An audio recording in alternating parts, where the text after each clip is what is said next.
क्या सच में दिव्य शक्तियां होती हैं, चमत्कार होते हैं, एवं उनका प्रभाव होती, सिद्धियां होती हैं? हाँ, दिव्य शक्तियां होती हैं, दिव्य चमत्कार होते हैं, उनका प्रभाव होता है, पर उसके लायक हम हो जाएं तभी हम देख पाएंगे ना, हमारी सामर्थ्य हो जाए। अभी क्या है कि हमारे पास जितनी आध्यात्मिक शक्ति होगी उतने ही हम दिव्यता को देख पाएंगे। जैसे अध्यात्म में उसकी स्थिति भगवत स्वरूप में तन्मय है, तो जितने बड़े महापुरुष हैं, प्रहलाद जी, नारद जी, अंगिरा जी, बड़े बड़े, वो महापुरुष उसके सामने आएंगे, बात करेंगे, वो उनसे बात करें। पर यही बात हो रही है, आप सुन थोड़ी पाओगे, क्योंकि आपकी श्रवण इंद्री पार्थिव विषय में लगी हुई, उसकी योग्यता नहीं आई है। ऐसे ही जितनी भी दैवी शक्तियां हैं, पहले हमारे अंदर दैवी सद्गुण आवे और हम उनके सिद्धांत से चलें, फिर उनके मंत्रों का जाप करें, तो हमारे अंदर वो शक्ति जागृत हो जाएगी। अगर हमारे अंदर शक्ति नहीं तो हमें सब ड्रामा लगेगा, सब हमें नाटक लगेगा कि हमें क्यों नहीं दिखाई देता। तुम्हारा आध्यात्मिक शक्ति विषयों के भोग में नष्ट हो चुकी है, तुम्हारे अंदर सामर्थ्य नहीं रह गई। जो विषय चाहता है तुम्हें रौंद देता है। अब तुम दिव्यता को कैसे अनुभव कर पाओगे? उसके लिए तो भागवतिक शक्ति से संपन्न होना पड़ेगा, तभी तो उस दिव्यता को जान सकते हो। तो मंत्र हैं, उनकी सिद्धियां हैं, चमत्कार हैं, दिव्यताएं हैं, पर उसकी योग्यता आप में होनी चाहिए, देखने की तो है। मंत्र की शक्ति, दैवी चमत्कार तभी जब आप में दैवी सद्गुण हो।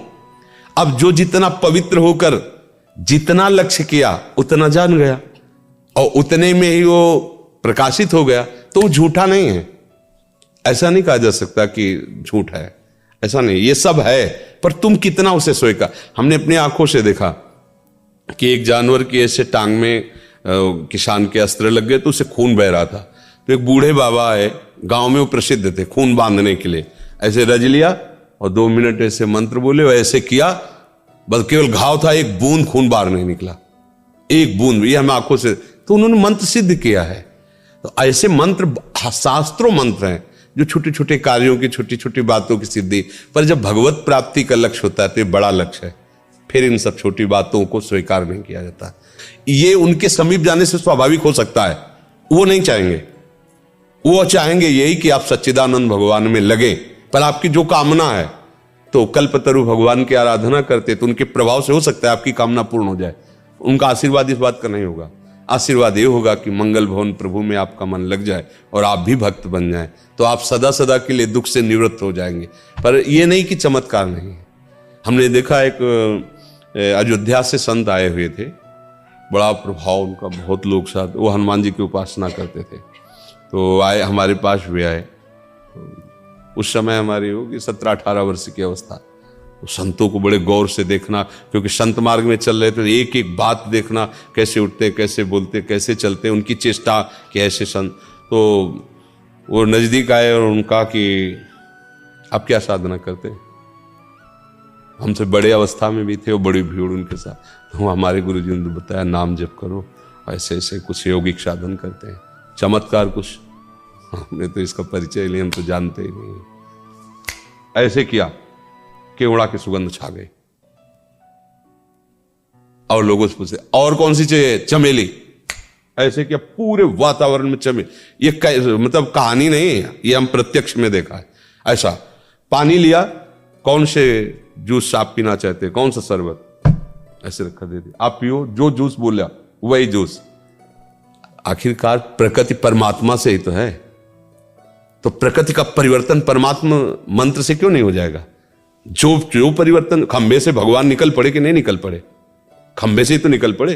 कुत्ते से भगवान को प्रकट किया नामदेव जी ने कि नहीं, तो उसे शरबत पानी को बना देना कौन सी बड़ी बात? क्योंकि भगवान सर्वरूप है, भगवान ही तो है सब रूपों में। उसने मंत्र के द्वारा आकांक्षा क्यों पानी शरबत बन गया।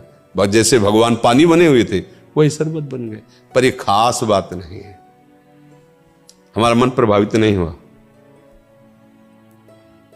मन तो प्रभावित तब हो जब आपके पास बैठने से हमें रोना आने लगे, प्रभु से प्यार आने लगे, हमारा हृदय जलने लगे कि मैं कितना नीच हूं, मैं ऐसे ऐसे कर्म किया हूं, क्या प्रभु मुझे भी स्वीकार कर? यह है संत संग का चमत्कार।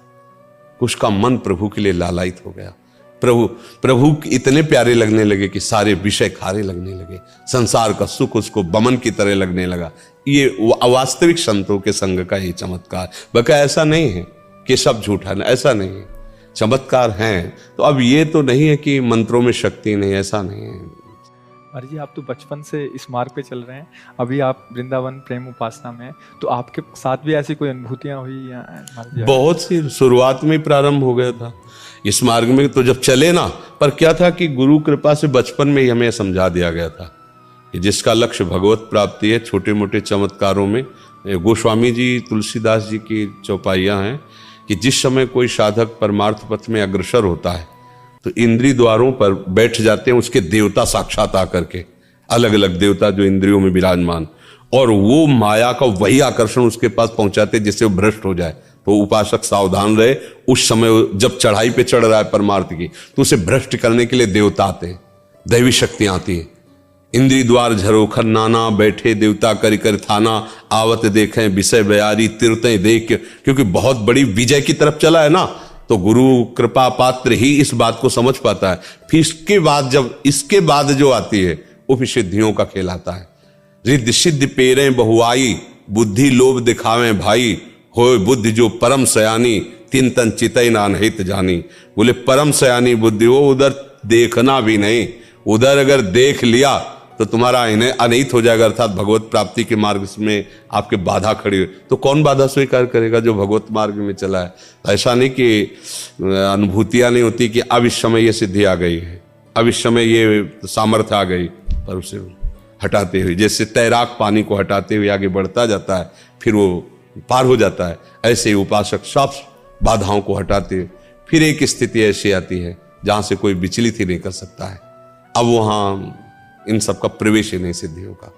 इसीलिए बड़े बड़े जो भगवत प्रेमी महात्मा है, आप उनमें कोई सिद्धि नहीं देखेंगे, बाहरी, वो तो बिल्कुल जन साधारण की तरह उनका जीवन है, पर वो असाधारण तत्व में निरंतर स्थित रहते हैं। तो ये जो चमत्कार है, प्रकाश है, ये कई तरह का होता है। एक होता है भगवत आराधना से, एक लिमिट है, बस उतनी आराधना, उसका वही उतना चमत्कार। एक होता है भूत प्रेतों की आराधना से, देव यक्ष गंधर्व यक्षिणी आदि सिद्ध कर लेना, उसे भी होता है। तो आपके मन की बात क्या हो, चमत्कार पर मान लो यक्षिणी सिद्ध है और अभी कहे कलकत्ता ले चलो 1 सेकंड में, तो 1 सेकंड में पहुंचा देगी, आपको लगेगा तो भगवान है साक्षात। अभी तो वृंदावन में थे, कलकत्ता आ गए। शराब न पियो, पराई बहन बेटी की तरफ गंदी दृष्टि मत करो, मांस अंडा मत खाओ, और रामकृष्ण हरि जो नाम तुम्हें प्रिय लगे करो। अगर तुम दूसरों को सुख देने वाले न बन जाओ तो बता देना। ये सब जो बातें हैं चमत्कार की, ये सत्य है, इसमें हम संशय नहीं करते, क्योंकि आप मंत्रों के द्वारा, साधना के द्वारा आप कुछ भी कर, पर ये टिकाऊ चीज नहीं है। टिकाऊ चीज है सा वही मनः कृष्ण पदारविंदयो। दुर्वासा जी देखो ना, मंत्र का तो प्रभाव था, कृत्या प्रकट कर दी अम्बरीश जी के आगे।